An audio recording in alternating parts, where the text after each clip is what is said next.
Connect Gang, what's good? It has been a while.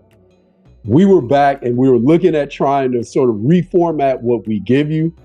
We came up with a plan. So we are now here with season 2 of the Dub Connect. And guess what? I remember my homework. Before we get started explaining what the Dub Connect will look like from here on out, Jackie Rae, you got to tell the people how you're doing and tell the people where to follow you. I am doing great this holiday season. I'm excited for our new format, and you can follow me on all things social media at Jackie Rae TV. I love it. See, I remember my homework. You did. Yes. I finished my breakfast on that. That's what Z was saying. Yep. Say you can follow me at a.williamsports. I am not creative. I'm simple. I'm easy. You got to be able to find this blackface out here giving you that hashtag RTO. Yeah. Real talk only. We are dropping all sorts of technology on this track as we give you season 2 of the Dub Connect. And what we're going to do, of course, we're going to talk about the W. Lots of things that are going on in the W, but we are also expanding because you are on here with talented folks that can talk about other things as well. So we're going to talk about all sorts of different sports. I got a segment called Jackie of All Trades, because Jackie is not only a sports journalist, she is a news journalist as well. She does everything. Is for Jackie of All Trades and very talented at that. I'm going to ask her a question off the rip, and I need her to freestyle and drop technology on that track. Don't forget, I've got my own personal segment called Dial Tone. Technically, we switched them, but you know what we're trying to say. And that's when I see questions that are circulating social media, or if any of you guys like DM me a question for Antonio, because, you know, Antonio's done everything. He's worked in every part of this game, from being a scout to he's played ball for a long time. He's trained kids. Like, he worked at Nike, which we're going to talk about that a little bit later, but he's done everything. So if you've got any kind of sports questions or any kind of questions in general, make sure you send them to me at Jackie Rae TV so they can be on our segment Dial Tone. That's it. So yes, and if you have questions for Jackie, send them to me. A.Williamsports, DM me. Get in those DMs. Get busy. Yes, we got a lot to talk about. Surprise. These questions are always a surprise on our That's right. segments. And you can only see the special segments on our YouTube. So we're going to post them on my YouTube at Jackie Rae TV. We're going to post them on Antonio's YouTube, on all of our social media. So you can only see those special segments on our YouTube. So make sure you subscribe and hit that notification bell. What's my YouTube? I'm hoping it's A.Williamsports, right? See, man, I swear, man, you try to be good to people, and hold on, you don't have them. Stuff. You don't have it the same across the board. It's the same across the board. Okay, I was gonna say what it should be. I tell you, man. I see. This is what I'm talking about. This is what I'm talking about. Connect Game. So look, we're about to get into segment 1. As I said, we're going to talk about the W. Lots of things that are happening. Free agency starts in January. But the schedule was also released as well. So we got a lot of things to talk about there. Hopefully we see some expansion soon, right? Yes. Right? Looking forward to that. Yeah, for sure. So as the season's about to start, we got a full 40-game slate. And it won't be as much of a sprint as last summer was.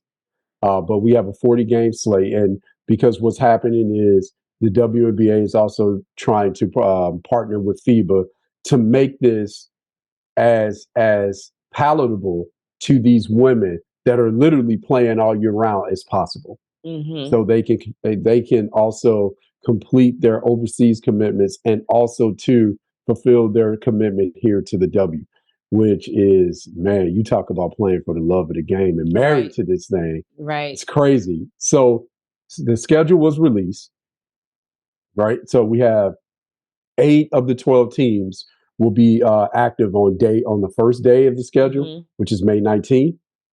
And then the other 4 will play on May 20th. Yep. So for May 19th, opening day, opening tip, what game are you most intrigued by, Jack? I'm looking at my schedule right now, and I'm going to, it was tough for me because opening day, obviously I think the obvious go-to for me is going to be the Sparks in Phoenix, because it's the LA Sparks home opener. And it's just going to be interesting for me, that game specifically, because I am connected to the Sparks, just to see what the Sparks look like? Because, like you said, free agency is coming in January. Pretty much everybody but the rookies and Katie Lou King is about to be, they're free agents, and I know NECA and Chennedy have said emphatically that well, let me take that back. NECA has said she wants to stay with LA. Chennedy has said she go where her sister goes. So I know she has said emphatically that she wants to stay in LA, but me personally, this whole kind of we've seen it with Dame Dalla, Bradley Beal, this undying loyalty to teams that are a dysfunctional organization that make moves that don't make sense. And those moves that they make are never in the best interest of winning. It's almost like, especially with the Sparks, it's almost like star power supersedes talent sometimes. And I just don't know why, because you're at the tail end of your prime now. I just don't know why that undying loyalty would be there. And I would hope that, her agents, managers, people that are close to her or whatever can support that loyalty if it makes sense. If the Sparks are going to make moves and build around her as they should have, especially if you let go of the GOAT, the point guard and Candace Parker and all that. If you're going to do all that, you have to build around NECA. That's just a no-brainer. And they failed to do that. So I hope that people around her, because you have to wonder, like you said, when you're talking about Kurt coming over to LA, why? Like what happened? What happened over there in a facility where the team is important? The team comes first. You got facilities. You're on this win streak, and then you're coming to an organization that's the exact opposite. So I don't trust him being here at all. I don't know how that is going to mix up with the Sparks. So just seeing how they come out the gate in game one is probably not going to mean much because they won their first two last season and we saw how that season ended. Right. But it at least will be good to see who's on the court and how they work together. So that's probably going to be the most important game to me, just day one. It's funny because when I was looking at this, I thought the same thing because of what you said about NECA and Chennedy and Brittany Sykes and Christy Tolliver, just the plethora of free agents that are in LA. And not only LA, but how will Phoenix look? Right. And of course, we are, and I say this, there's no way that you mention Phoenix and not mention Brittany Griner. So we got to get BG home. Mm-hmm. But when I'm saying how will Phoenix look, and I mean how will Phoenix look, I mean that with all due respect to BG, because even once she comes home, we have to give her time to see if she even wants to do this again. Yeah. Right. So I am not trying to be dismissive at all. I mean this with all due respect. I want to know how they look, and this does not include BG. I'm talking about DT, Diana Taurasi, Skylar, who is not a free agent, but will they don't be back. Yeah, they don't know. It didn't seem like there's a lot of love in that area. Exactly, right? Exactly. So it's going to be very interesting to see what they look like. Mm-hmm. Because of course, again, we want BG to get back quickly, but this is a team that 2 years ago was in the WNBA finals. Mm-hmm. And so this is a team that we expected a lot from. So how they will look. So that game is very, very intriguing. It's the last game of the night on opening night. Very intriguing because, as you said, what will this look like? I'll say something really quick about Curt Miller. I believe, similar to Deion Sanders going to Coach Prime, mm-hmm. going to Colorado, I do believe that in order for Curt Miller, to your point, maybe there was something going on in Connecticut. Maybe it was at a point where he thought, you know what? I have probably maxed out where I could take this team. Maybe it's time for a new voice. We hear this a lot in professional sports. Right. Because they were very successful, but you can make a case that Chicago should have beaten them, right? Absolutely. And we should have gotten the finals that everybody wanted to see, Chicago and Vegas. Absolutely. Yep. So maybe Kurt felt like, I've maxed out here. Having said that, coming from the situation in Connecticut, great fan base, great facilities, you have that support from an infrastructure standpoint. I feel like in order for the Sparks to get Kurt Miller, I feel like with other jobs available in the league as well, Dallas with their combination of young and old players, not young and old, I want to say young and veteran players, Right. right? Their combination of young and veteran players was a very intriguing job. And, they can maybe package some of those players and get another young veteran player that is an established star. So Dallas has a lot of runway to work with. There were some other openings as well in the league that you look at and you say, okay, if Kurt Miller chose the Sparks, I feel like they had to make some promises or concessions, and what those are, we'll see when those come to fruition once the season starts. But if I'm Kurt Miller, and you and I talk about this a lot offline, there are times where it's very rare that you have leverage. It's always big bang, take little bang. Absolutely. Right? Yep. And when you have leverage, you need to exercise it. And much like Dion did when he coached Prime going to Colorado, if you want me, this is what you have to do. Right. Right. I would imagine that the Sparks did the same thing, and Kurt Miller did the same thing. And if you represent Kurt Miller and you didn't do that, you didn't do your job. Right. So you think they guaranteed him the Ogumake sisters? Well, that's going to be interesting, because Kurt and Chennedy have history because Connecticut drafted Chennedy. Right. And so it's going to be interesting to see. And I think there are some things that have been documented that maybe they didn't get along. Exactly. So it's going to be interesting. I think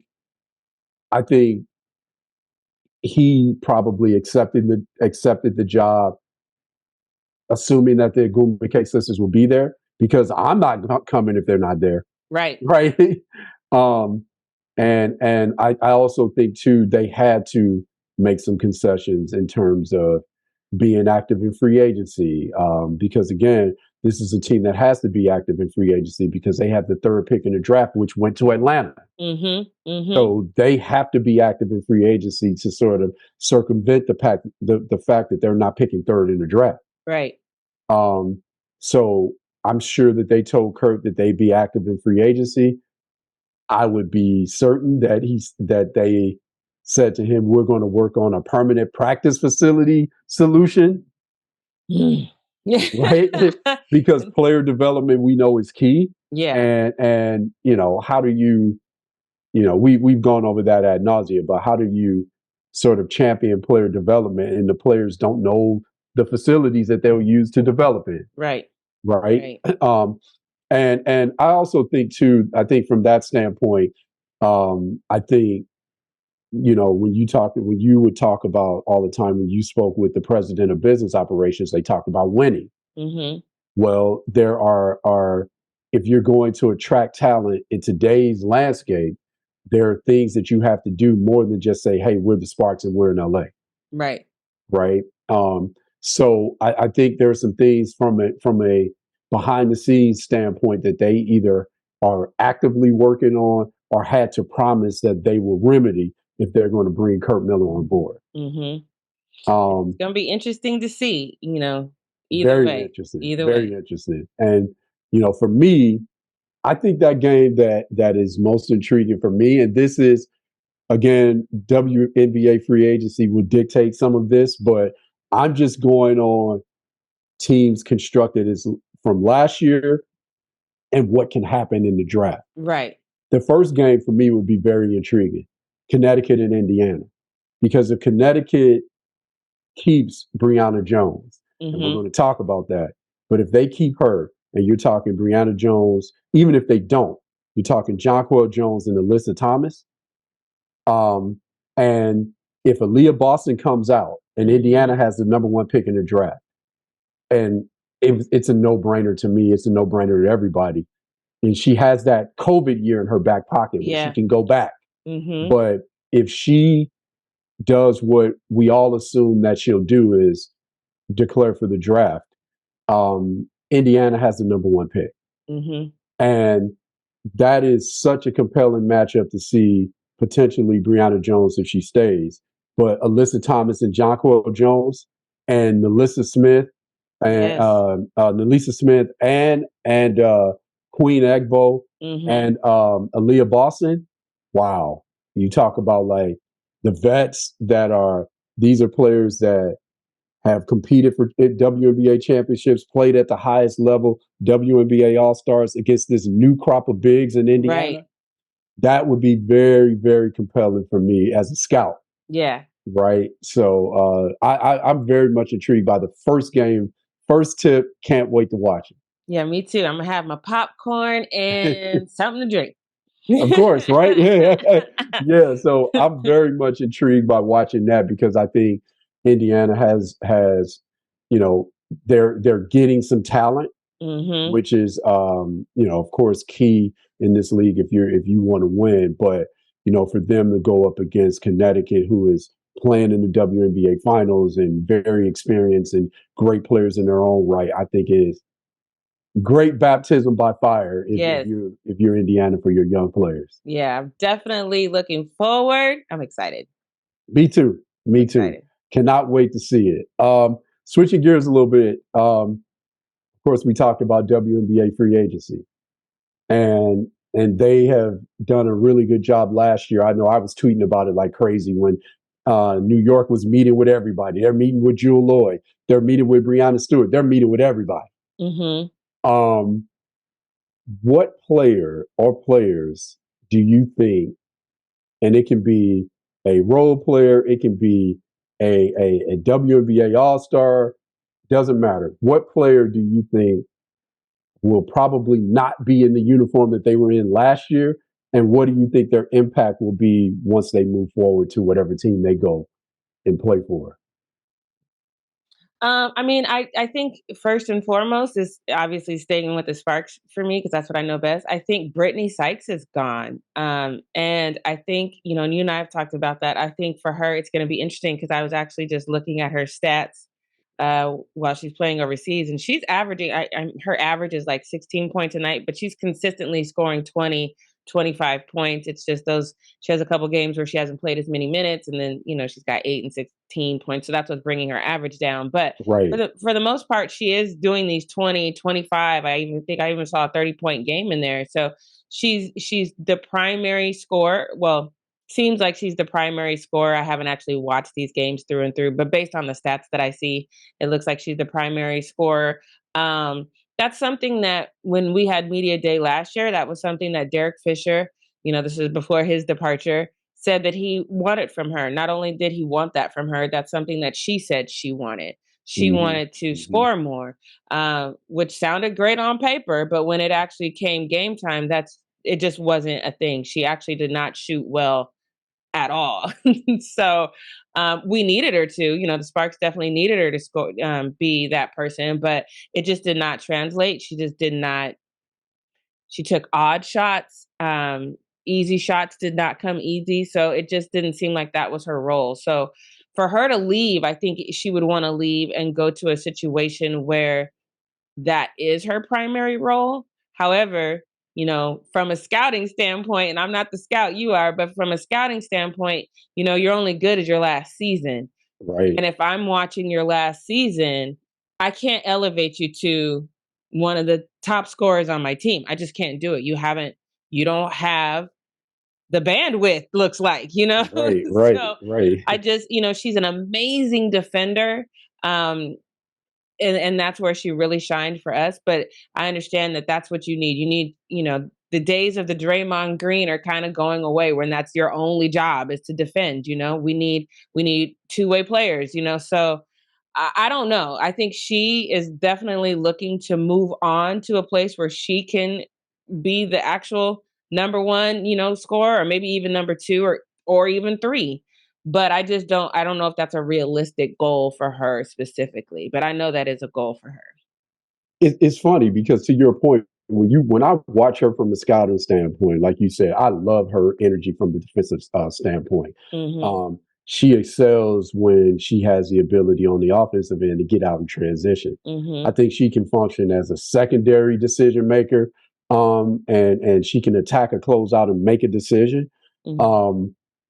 I think Brittany Sykes is a player that if you look at it, I know we talk about, of course, it's hard to not talk about them, but when you talk about the Chicagos, the Vegases, the Connecticut's, I think for me, Brittany Sykes is a player that people would, she would be much more of a household name, and people would be much more appreciative and in the know about her commitment and her contributions to the game if she were on the winning team. Right. Absolutely. Right. Right. She does a lot of things, though she's looking to do more things that you can quantify, scoring and all that. She does a lot of stuff that you can't quantify. Yep. A lot. And I know a lot of times people take that as, oh, you're disrespecting my game or something of that nature, but it's really not. It's oftentimes when you have that player on the floor, they end up being the difference in why you win and why you lose. You know, as Vegas, they win the championship last year. Look at when De'Erica Hamby went down. Look at the contributions of Kia Stokes. Yeah. Right. I know you talk about this a lot. Players that move on from the Sparks and find their niche. Look at Raquana Williams. Right. All of a sudden, you know, she is known for making shots and defending as well. But that's exactly what she did when she was in Vegas. Yep. And she made big shots on their championship run. So for me, I think Brittany would probably, being around a more talented team, she would get easier looks and she would shoot at a higher clip, in my estimation, if she was on a more talented team. I feel like even though the Sparks did go into free agency, of course, Liz Cambage and other players, they went for that talent grab. I just don't think the team was talented enough, really. Yeah, I agree. And so it's going to be interesting to see where she ends up. And it's funny, going back to the Sparks, to me, and I talked about her in the opening, the free agent that I would be, because I think Connecticut has only about $488,000 under the cap. And they would have to be really, really creative if they were to retain, because Courtney Williams is a free agent and Brianna Jones is a free agent as well. And to retain both of them and also pay the salaries of Jonquel Jones, DeWanna Bonner, Alyssa Thomas, the great players that they already have, they would have to do some cap gymnastics. Yes. So for me, they would have to move off of somebody to keep Brianna Jones. So I'm not privy to the relationship that Brianna Jones and Kurt Miller have, but I know there's a big hole at the 5 spot for the LA Sparks. Yep. Right. And last time I checked, Kurt Miller coached Brianna Jones in Connecticut. Yeah. And I think also too, having Brianna Jones, who has been the WNBA's most improved player, who's also been the WNBA's 6th Woman of the Year, and also been an All-Star, I think that would also bump NECA back out to her natural position of 4, so she doesn't have to play the 5. Yeah. And it would also help and take some pressure off Olivia Nelson-Ododa, because you don't turn to her and say, okay, you got to be our starting 5 right now. Right. She's still developing. Very well, she's developing, but she still needs some time. Yeah. Absolutely. She still needs some time to continue to develop. And so I think Brianna Jones would be, again, we're talking about a team because they had the 3rd pick in the draft and they lost it. You know, this is a team that probably has to be active in free agency. So I would look for Brianna Jones to be in a different jersey next year. And I know the obvious one is Breanna Stewart. I was going to say her, but yeah, let's go Brianna Jones. All right. I love it. Great way to wrap that segment up. I'm excited to see what happens. Who knows, but we'll be following it right here on the Dub Connect. Absolutely. I cannot wait to see it. They did a great job of getting in there in mid-January. The actual signings happen in February 1st, but the negotiations start in the middle of January. And, you know, they caught our attention during the height of basketball season. So I'm very much looking forward to it. So we are now Connect Gang. Thank you for rocking with us, allowing us to be your plug to the W world. We're going to segment 2. Y'all better stay with us. Hella shameless, necklace on me decorated. All this got me feeling jaded. Hold up, In today's society, everything your heart desires can be ordered online, shipped, and delivered to you with the simple click of a button. Mobile beauty services are the newest, fastest growing trend around the world. With this literally cutting-edge service offered by Custom Cuts, time is back on your side and your schedule is back in your control. Log on to the app, create a profile, add payment information, and our certified specialists come to you in the comfort of your environment. Log on today and make your next cut custom. Connect Game, welcome back to Season 2 and Segment 2 of the Dub Connect. This is our first episode of Season 2. Very excited for some of the changes that Antonio told you about. At the top of the show, we're going to talk about all sports. Actually, we're probably going to cover a lot of different things in this show going forward. But make sure, I clearly got a frog in my throat, but make sure you follow me on all things social media at Jackie Rae TV and follow Antonio, including on his YouTube page. Get it right. At A.Williams Sports. Get it right. You heard? Get it right. Trying to clown me in front of the people. I see what you're doing.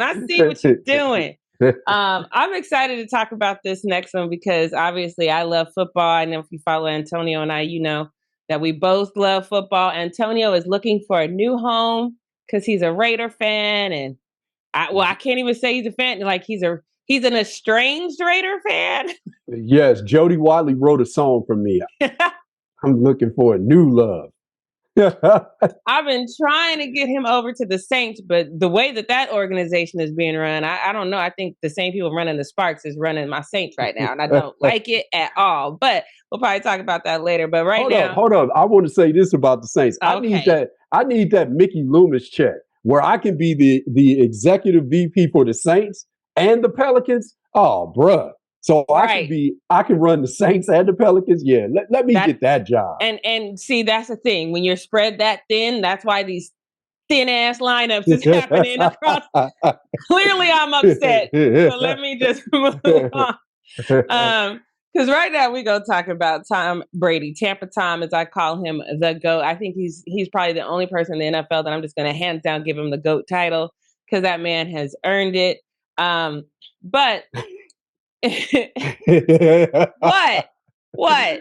Oh man, just continue. I'll talk about it. Continue. Okay. But even though like I said, my Saints let Tampa Bay come back and win on Monday night. They let them. They was like, okay, we got this. Let's start drinking now. Since I'm talking about this when you spread thin, right? But anyway, but that whole entire game, the defense really was whooping on Tom Brady. And I've not seen him be that consistently emotional. We've seen sparks of emotion from him here or there, but that whole entire game, he looked like he was going to cry in the car. And even with the win, I'm not sure that he didn't cry in the car. Let's just be serious for a second, because he was just visibly frustrated.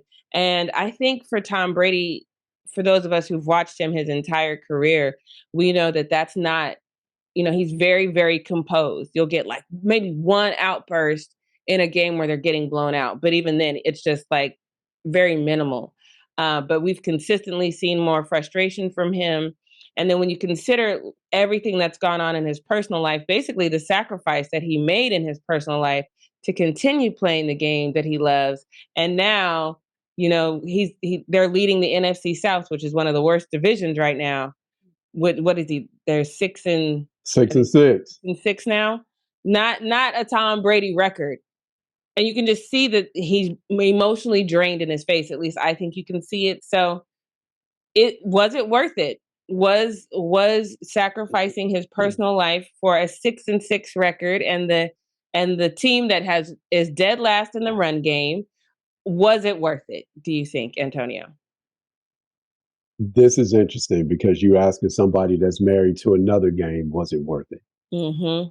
And nothing is worth, your family and things, and nothing is worth that. But there is a caveat to this. Mm-hmm. Mm-hmm. I think the caveat is when you choose a mate, when you choose a partner, the partner has to understand what you are. Right. And the partner has to understand what it is that you do that makes you tick. And, I think a lot of times what do we hear a lot, oftentimes when you hear about when situations dissolve, you're talking about partnerships between a man or a woman or, whoever you choose as your partner. Um, you hear about those dissolving over money. And then you hear about also too people losing their identities as different responsibilities start to arise, whether they have children and things. I think it's very much important to your union and your unit that you all build together is the most important thing. But in order to make that strong, the strongest it can possibly be, you also have to have individual lives as well. Mm-hmm. And, you know, you hear about, I could say from a man's standpoint, you hear about men having midlife crises, Mm-hmm. right? Because of the fact that they lose our identity, because your whole identity gets wrapped up into, I got to make sure my significant other and my kids are happy. Well, there's no identity for you in that. Right. And that's when you see you know, a lot of the different things that we see when men have midlife crises, Mm-hmm. right? And I'm saying it crises on purpose because I said English lesson connect gang, men crises, right? Not crises. Crises. Yeah. um, so when you see that, I think so. Having said that, when you play a professional sport and when you play again, I'm married to basketball and I played for as long as I possibly could, right? When you are married to a sport and then even if you play this sport in his case for a long amount of time, when you have to walk away, if all things go according to plan, you still have a lot of life to live. Mm-hmm. Right? This isn't one of those professions where, and Tom Brady is the anomaly in this, but this isn't one of those professions where the government says you retire at 65 and then you retire at 65. And it's like, all right, like I'm really ready to retire. Most people are done in their 30s, Right. So I think to marry a guy that is insanely passionate about the game and then put a time stamp on, okay, you're going to have to quit. I think, and I mean this with all due respect, if he were to quit because you wanted him to quit, what person do you think that you're going to get once he comes home? Exactly. And honestly, I think that's what happened. I think that retirement situation probably made, and I this is conjecture. I clearly don't know these people personally, but Right, exactly. from the outside looking in, I would imagine that um Giselle, football wife, is probably a little bit different than Giselle, you're retired, and I'm sure because that's just human nature. I'm sure it's okay. So now you home. This is what I want. I need this, that, and the third. And I think that if you're not ready for that, when you do something like that, like give up something you love immensely for another person, and then it doesn't look like you thought it was gonna look, and you, especially when you're Tom Brady, you can be like, yeah, just kidding. I'm gonna go back over here. Like a lot of us don't have that option. Once we say we're done, it's like, okay, well, we filled your spot. You can't come back over here. Exactly right. Exactly right. So he has that luxury where he can just say, nah, I can't, I'm not ready yet. And I think what's interesting about Tom Brady is if, long before Giselle was even in the picture, he said he wanted to play until he was 45. And then he got to 41 and he was like, if I can play till 50, I want to play till 50. He's always been very open about he wants to play until he can't. And I think as his partner, if there's one thing you know about him, you know that he wants to play until he can't. And ultimatums never work. even if they work short term, they never work long term, because an ultimatum is basically you've got to change who you are to satisfy another person. And, I know a lot of people think Will Smith and Jada are weird, because they are. But Newsflash. one of the things that I heard Will say years ago that he had to come to terms with is like, yes, we're in this relationship and we want to make each other happy. However, your happiness is not my responsibility. Because if your happiness is solely in me, then that means it can go awry, because people grow and they change, they evolve, and I'm not always going to be this person. So if that's what Giselle needed, then I think that, which is weird because I feel like she also has enough money to find hobbies outside of her yoga or Pilates instructor or whoever he was.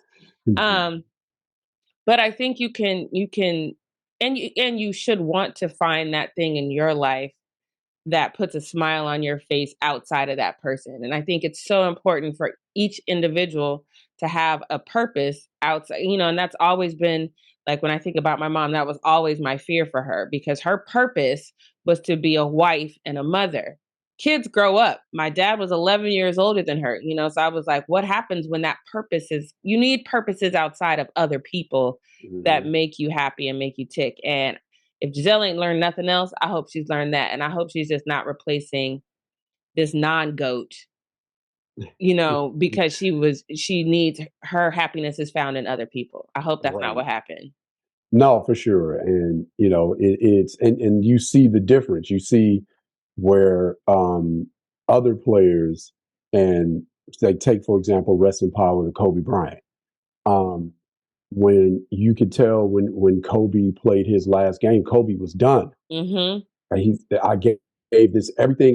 It's time for me. He was done. And so he was able to kind of segue gracefully into the next portion of what he was doing, which were his creative pursuits, his business endeavors. Of course, growing the women's game and investing in girls basketball as well, through, of course, through rest in power to Gianna as well. And so through her, so he was able to do that, because anybody, if you would ask him, nah, man, like I gave this everything. And he would talk about it all the time. I have no desire to play again. Right. Right. I have zero desire. You hear Shannon Sharp talk about it on Undisputed when Skip will ask him a question. He's like, no, when I walked away, I was ready. Trust me, I was ready. And it manifests itself oftentimes when he covers and talks about, and I especially listen to him talking about other tight ends. Right. And he's like, no, this guy's the greatest. And he's like, look, man, I had my day. And part of being able to say that is because you ran your race the furthest distance that you could possibly run it. Right. So when you walked away, you had nothing else to give. Right. And because people ask me all the time, as much as you love basketball, dude, you want to come out and hoop? Nah, I don't. Right. Nah, I love this boxing stuff. Right. That's what I do. I don't even, the closest I ever come to a gym and touching the ball is when I'm training somebody. Yep. So when you take it as far as you can possibly take it, I think, you then move on to that next segment and you get that dedicated person that you really want. Right. And so I again, and maybe this is colored by the fact that I was a player, but if you love this, you do this until you can't do it anymore. Yep. Because when you can't do it anymore, like you said, once we say I'm done and nobody's like, hey, come on back. Nope. Right. Yeah. No, not at all. Yeah. So, I mean, the frustration on Tom's face makes me giggle. I'm not even gonna lie. I'll be giggling. It's so funny. It's funny as hell, but especially because I feel like he's gotten Botox, so the frustration don't come all the way out. So the whole thing is just funny to me. It's so funny yesterday. It was so funny. It was hilarious. But at the same time, that's a lesson we can all take. Sometimes you just have to make sure communication probably is good with that. And I'm not saying Giselle didn't communicate. I think she clearly did. You keep playing, we done. But okay, then we might just have to be done. So I think there's a life lesson in that for all of us.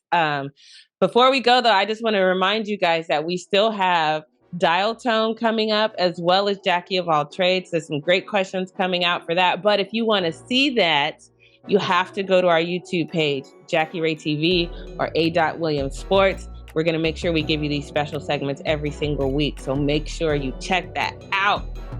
Hey, we need you to do that. We need you to do that because we will drop hashtag RTO Real Talk Only. That's what we major in in these parts. Ain't no emotion. We're giving you all facts. And earlier this week, I said something about Dion. Go check that out. Yes. And again, all facts, no emotion. Jackie's going to give you that, and Jackie of All Trades, because I got questions for her. You all need to have questions for her as well. I think she'll have some questions for me if y'all want to see this face and what I got to say too. Yep.